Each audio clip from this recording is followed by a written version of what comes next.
All right. We are in the home stretch, friends.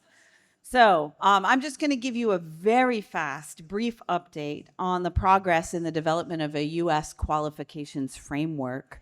The framework council, the advisory council for the framework, was established in May of 2022. The advisory council is overseeing the development of a proposed national qualifications framework to serve the U.S. and its learners. The draft was based on work that was done by the Lumina Foundation, the Degree Qualifications Profile, or the DQP, and that was delivered in 2014. Lumina has not advanced that project further. The DQP was really designed to assess institutional programs. And the expectation was that institutions would use it to benchmark themselves against a set of skills and qualifications. We're taking a different tactic. So the USQF is now an organization. We have formed a 501c3 in the US in order to really actively begin the progress of building it.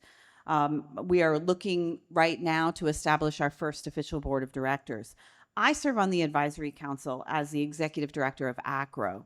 My members are primary stakeholders because we are the parties on US campuses who really manage the ingoing and outgoing mobility and tools of mobility for our learners. And so we see the USQF as one of those really important pieces of the infrastructure that's required to expand the network of trust to include the recognition of non-degree and skills-based credentials in the US. You have to understand yourself and your academic pathway before you can include anything else. So while our international colleagues would be thrilled if we would simply launch a USQF, anyone who knows about a QF knows that until it is adopted and embraced domestically, it's useless. And so with more than our 15,000 individuals at AACRAO member institutions, of which there are 2,300, we do see some barriers to that adoption. To be quite frank, in the US higher ed institutions are not really very interested in an NQF. The reason they're not interested is that in our highly decentralized system of higher education, anything that could be seen as limiting institutional autonomy is met with suspicion.